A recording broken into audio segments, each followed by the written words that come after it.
ऐसा computer program जो चुपके से आपको धोखा देकर तथा आपको मूर्ख बनाकर आपके कंप्यूटर में घुस जाता है तथा आपके कंप्यूटर पर नियंत्रण कर लेता है, क्या कहलाता है? इसके ऑप्शन है A Trojan horse, B China dragon, C tiger hunter और डी रोलेक्स स्टोन।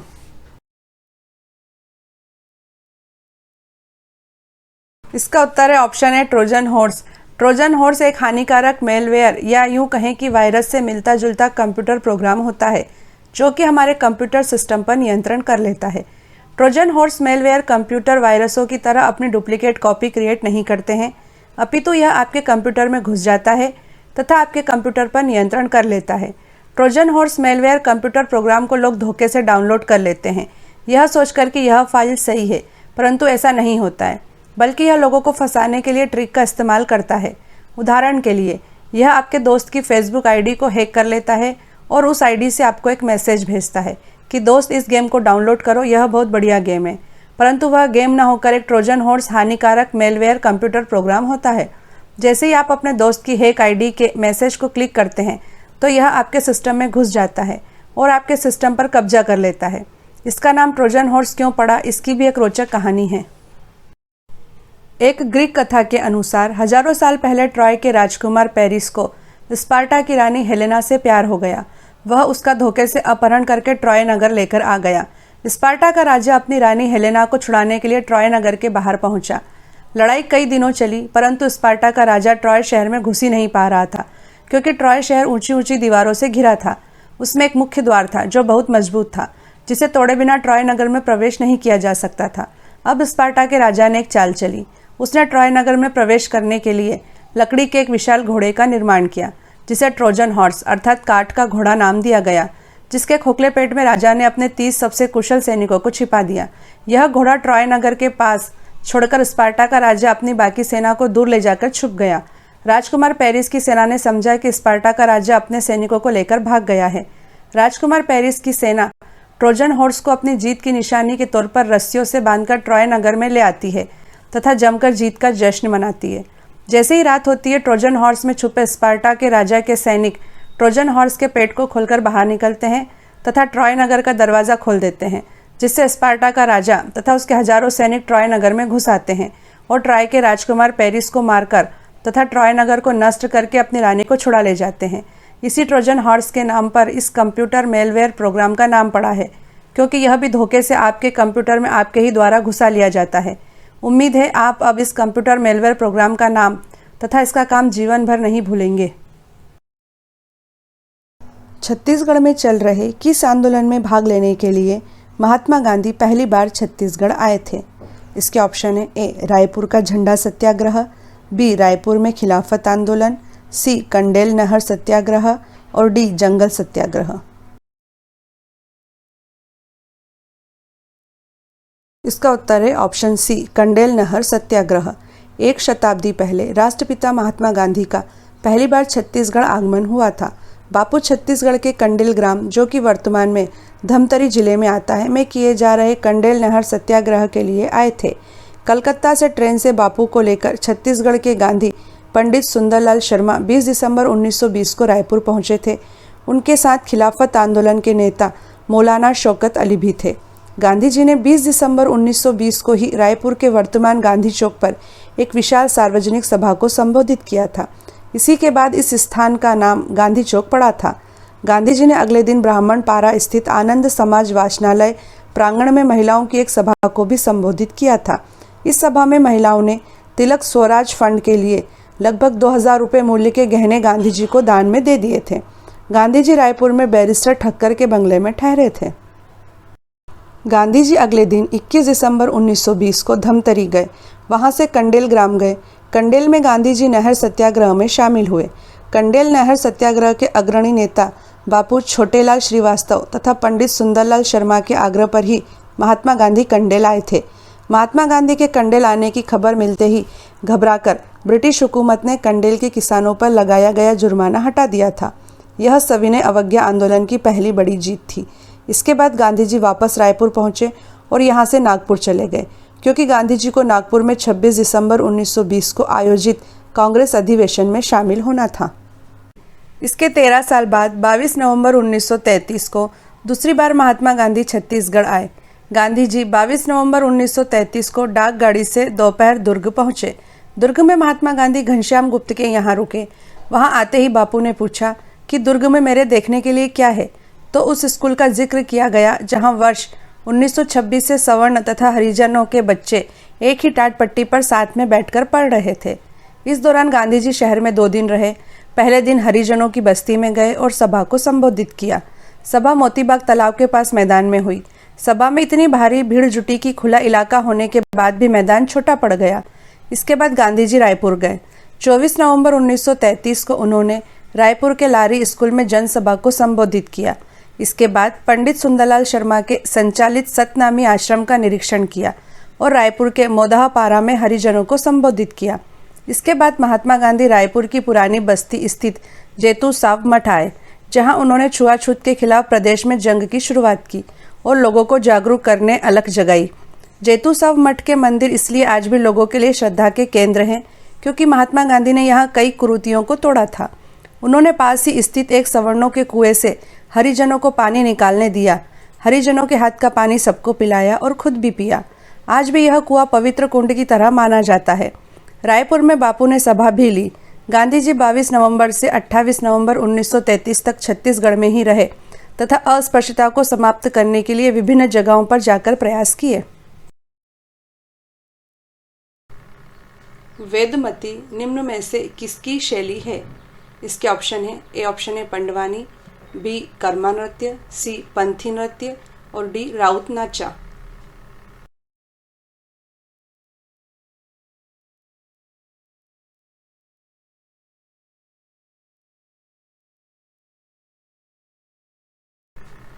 इसका उत्तर है ऑप्शन ए पंडवानी।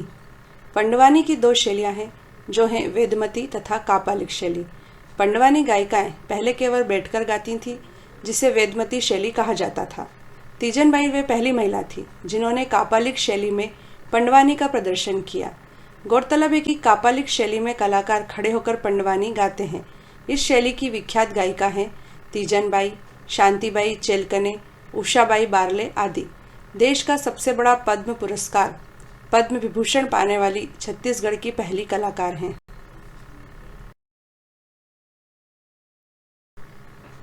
अमृतधारा जलप्रपात छत्तीसगढ़ राज्य की किस नदी पर स्थित है? इसके ऑप्शन है, ए है इंद्रावती नदी पर, बी है हसदेव नदी पर, सी अरपा नदी पर और डी कांकेर नदी पर।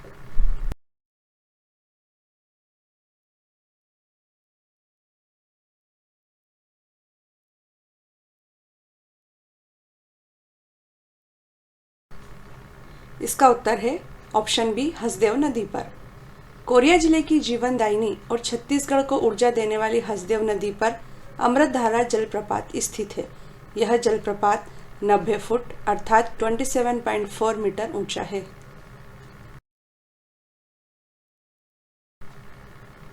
छत्तीसगढ़ राज्य में जॉर्ज गियर्सन क्यों प्रसिद्ध है? इसका ऑप्शन है, ए है पुरातात्विक सर्वेक्षण के लिए, बी है भूमि बंदोबस्त के लिए, सी है छत्तीसगढ़ी व्याकरण का अंग्रेजी में अनुवाद के लिए और डी है छत्तीसगढ़ के डेप्यूटी कमिश्नर के लिए।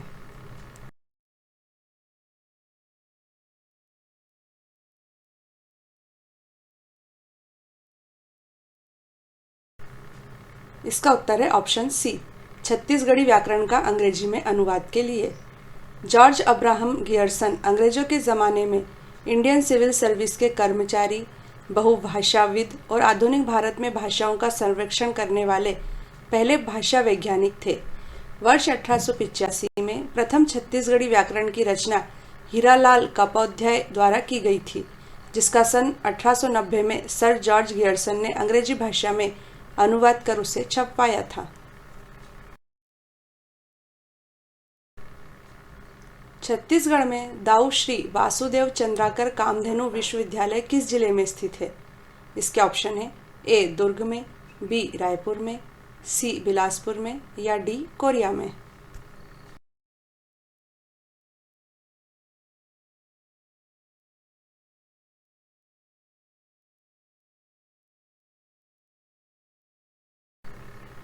इसका उत्तर है ऑप्शन ए दुर्ग में। दाऊ श्री वासुदेव चंद्राकर कामधेनु विश्वविद्यालय की स्थापना 11 अप्रैल 2012 को दुर्ग में की गई थी। यह विश्वविद्यालय पशु चिकित्सा और पशु विज्ञान की विभिन्न शाखाओं में गुणवत्तापूर्ण शिक्षा प्रदान करता है। पूरे देश में बहुचर्चित छत्तीसगढ़ के नक्सल विरोधी अभियान सलवा जुड़ूम का हिंदी अर्थ क्या है? इसके ऑप्शन है ए है आत्मसमर्पण करो, बी नक्सलियों से प्रेम करो, सी नक्सलवाद का सफाया करो या डी शांति का कारवां।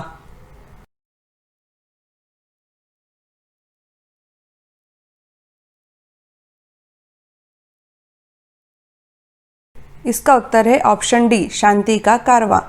सलवा जुड़ूम एक आदिवासी शब्द है जिसका अर्थ होता है शांति का कारवां। नक्सली हमले में मारे गए कांग्रेस नेता महेंद्र कर्मा को सलवा जुड़ूम का जनक माना जाता है। सलवा जुड़ूम की शुरुआत 5 जून 2005 को महेंद्र कर्मा ने ही की थी। सलवा जुड़ूम अभियान का उद्देश्य ग्रामीणों की फोर्स तैयार करना था जो नक्सलियों के खिलाफ लड़ सके। सलवा जुड़ूम में ग्रामीण आदिवासियों को हथियार देकर उन्हें स्पेशल पुलिस ऑफिसर बनाया गया था। बेकसूर आदिवासी लोगों के मारे जाने से सुप्रीम कोर्ट ने सलवा जुड़ूम मामले में छत्तीसगढ़ सरकार की कड़ी आलोचना की तथा 5 जुलाई 2011 को सलवा जुड़ूम को पूरी तरह से खत्म करने का फैसला सुप्रीम कोर्ट ने सुना दिया। किस कवि को छत्तीसगढ़ का नीलकंठ कहा जाता है? इसके ऑप्शन है ए प्यारेलाल गुप्त, बी गजानन माधव मुक्तिबोध, सी लोचन प्रसाद पांडे या डी पंडित सुंदरलाल शर्मा।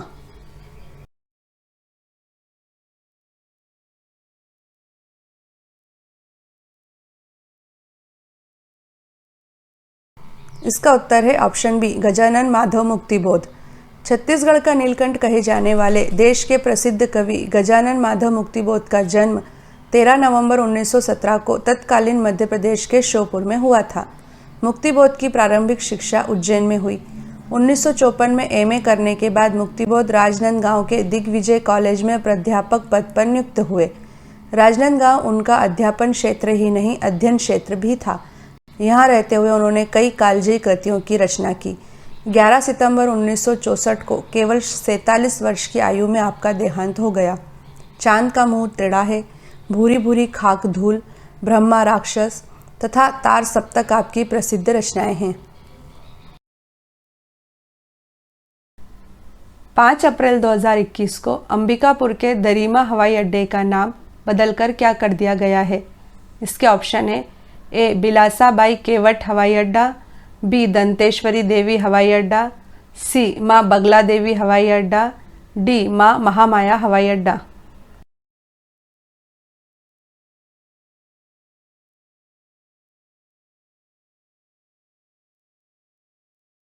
इसका उत्तर है ऑप्शन डी माँ महामाया हवाई अड्डा। 5 अप्रैल 2021 को छत्तीसगढ़ सरकार ने प्रदेश के एक और हवाई अड्डे का नाम बदल दिया है। अंबिकापुर के दरिमा हवाई अड्डे का नाम अब माँ महामाया हवाई अड्डा कर दिया गया है। अंबिकापुर से करीब 12 किलोमीटर दूर दरिमा में बना यह हवाई अड्डा अभी पूरी तरह सक्रिय नहीं है। यहाँ केवल चार्टर्ड विमान ही उतर सकते हैं। दरअसल माँ महामाया का नाम सरगुजा की धार्मिक सांस्कृतिक पहचान का एक हिस्सा है।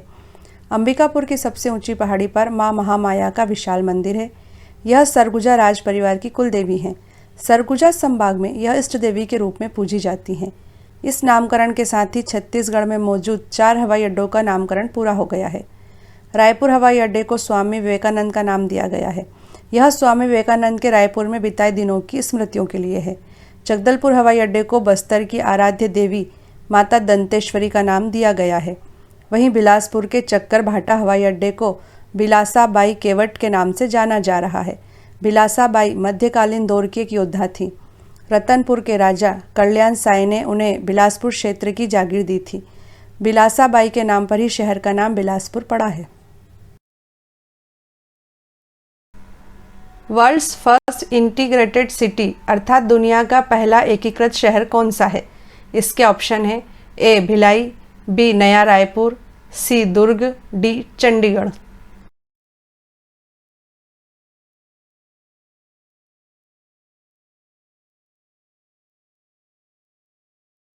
इसका उत्तर है ऑप्शन बी नया रायपुर।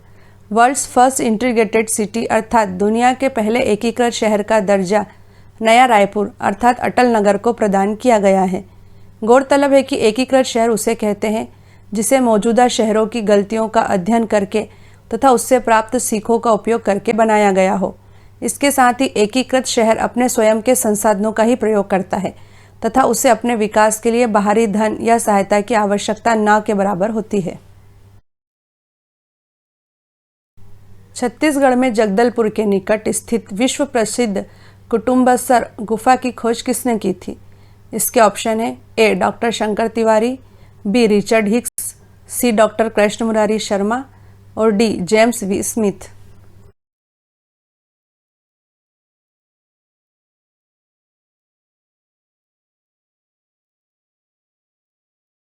इसका उत्तर है option A doctor Shankar Tiwari. Kutumbsar गुफा छत्तीसगढ़ में जगदलपुर के निकट स्थित है। इसे केम्पियोला शंकराई गुफा भी कहा जाता है। यह माना जाता है कि कभी कुटुम्बसर गुफा में आदि मानवों का बसेरा था। कुटुम्बसर गुफा में अंधी मछलियां पाई जाती हैं। इस गुफा की खोज 1951 में प्रसिद्ध भूगोल वैज्ञानिक डॉक्टर शंकर तिवारी ने की थी। लाइमस्टोन अर्थात चूना पत्थर से बनी इस गुफा की कार्बन डेटिंग करने पर यह पता चला कि इसका निर्माण लगभग 250 करोड़ वर्ष पूर्व हुआ था। इस गुफा की सबसे खास बात यह है कि यहाँ जो स्तंभ बने हैं वह अपने आप प्राकृतिक तरीके से बने हैं। पानी की बूंदों के साथ जो कैल्शियम गिरता गया उसने धीरे धीरे चमकते हुए स्तंभों का रूप ग्रहण कर लिया। गौरतलब है कि कुटुम्बसर गुफा कांगेर घाटी नेशनल पार्क में स्थित है। कांगेर घाटी को 1982 में नेशनल पार्क का दर्जा दिया गया था। साहित्यकार एवं भाषाविद कवि डॉक्टर नरेंद्र देव वर्मा के गीत अरपा पेरी के धार महानदी है आपार को छत्तीसगढ़ के राज्य गीत का दर्जा किस दिन प्रदान किया गया था? इसके ऑप्शन है ए 15 अगस्त 2018 को, बी 1 नवंबर 2016 को, सी 3 नवंबर 2019 को, डी 1 नवंबर 2017 को।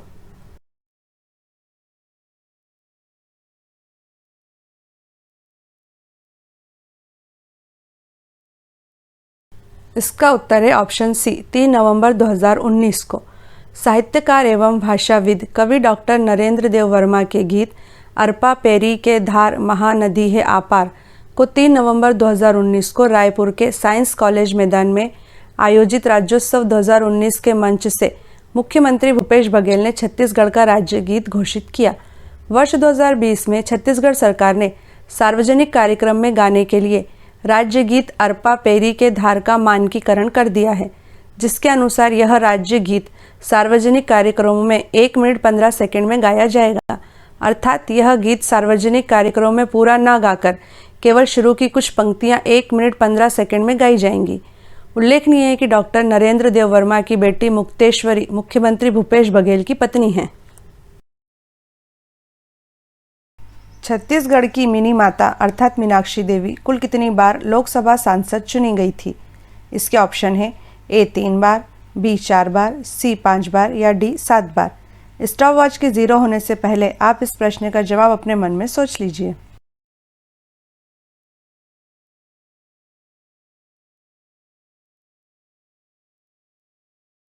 इसका उत्तर है ऑप्शन सी 5 बार।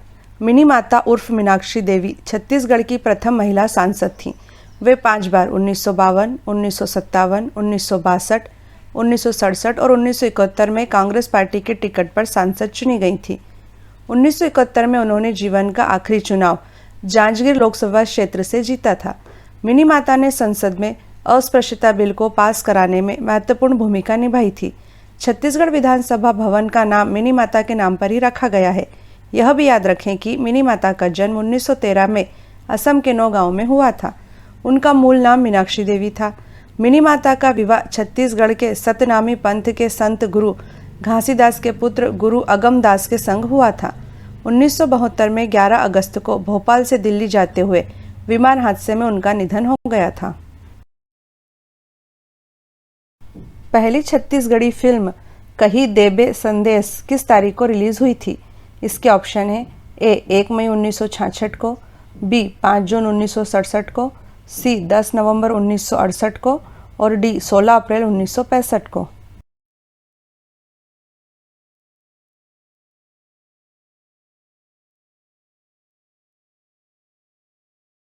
इसका उत्तर है ऑप्शन डी 16 अप्रैल 1965 को।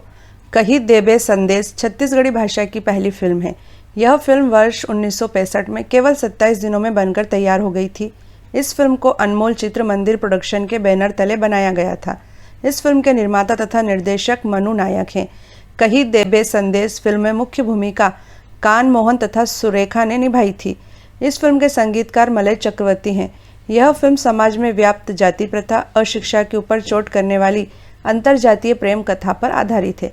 यह फिल्म 16 अप्रैल 1965 को रिलीज हुई थी तथा इस फिल्म को पहले ही दिन अर्थात 16 अप्रैल 1965 को तत्कालीन सूचना तथा प्रसारण मंत्री श्रीमती इंदिरा गांधी ने भी देखा था। छत्तीसगढ़ की पहली काव्य रचना छत्तीसगढ़ी दान लीला के लेखक कौन है? इसके ऑप्शन है ए. पंडित सुंदरलाल शर्मा त्रिपाठी, बी. गजानन माधव मुक्तिबोध, सी. लोचन प्रसाद पांडे या डी. प्यारेलाल गुप्त।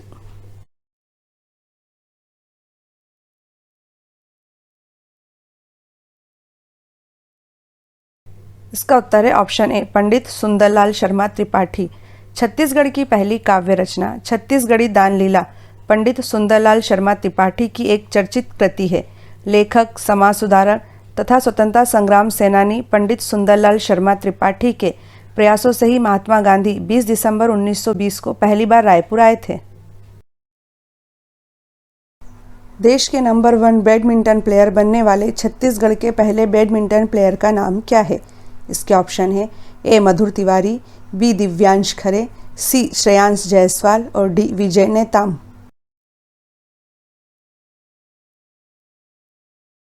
इसका उत्तर है ऑप्शन सी. श्रेयांश जायसवाल। छत्तीसगढ़ के कोरबा के बैडमिंटन खिलाड़ी श्रेयांश जायसवाल भारत में नंबर 1 बैडमिंटन प्लेयर बनने वाले छत्तीसगढ़ के पहले खिलाड़ी हैं। पहली बार छत्तीसगढ़ के किसी खिलाड़ी ने राष्ट्रीय स्तर पर सीनियर कैटेगरी में पहला स्थान प्राप्त किया है। छत्तीसगढ़ सरकार ने श्रेयांश जायसवाल को शहीद कौशल यादव पुरस्कार से भी नवाजा है। श्रेयांश जायसवाल का सपना देश के लिए ओलंपिक पदक जीतकर छत्तीसगढ़ तथा देश का नाम रोशन करना है। मानव शरीर का कौन सा अंग आदम का सेब अर्थात एडम्स एप्पल के रूप में जाना जाता है? इसके ऑप्शन है A. Pharynx, B. Larynx, C. Trachea और डी. इसोफेगस।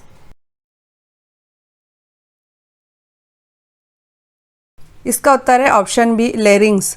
बाइबल की कहानी के अनुसार बगीचे में एडम और ईव में से एडम ने सेब के पेड़ से निषिद्ध फल खा लिया जिसे खाना मना था। जैसे ही एडम ने वह सेब खाया, उस सेब का एक हिस्सा एडम के गले में अटक गया। जिस जगह गले में यह सेब का टुकड़ा अटका था, उस जगह को एडम का सेब कहा जाने लगा। मेडिकल टर्म में इस जगह को लेरिंजियल प्रोमिनेंस अर्थात लेरिंग्स कहते हैं। लेरिंग्स को हम हिंदी भाषा में स्वर यंत्र कहते हैं। मनुष्यों के अलावा अन्य स्तनधारी जीवों के गले में भी यह स्वर यंत्र मौजूद रहता है, जिसके प्रयोग से भिन्न भिन्न प्रकार की ध्वनियाँ निकलती हैं। और सरल शब्दों में यदि कहें तो हमारे गले में आगे जो कठोर सा उभरा हुआ हिस्सा होता है वही लेरिंग्स है और उसे ही आदम का सेब अर्थात एडम्स एप्पल के रूप में जाना जाता है। अमेरिका की स्टैनफोर्ड यूनिवर्सिटी ने 21 नवंबर 2020 को दुनिया भर के शीर्ष 2% वैज्ञानिकों की सूची जारी की है, जिसमें छत्तीसगढ़ के कितने वैज्ञानिकों को पहली बार शामिल किया गया है? इसके ऑप्शन है ए. 1, बी. 2, सी. 3 और डी. 5।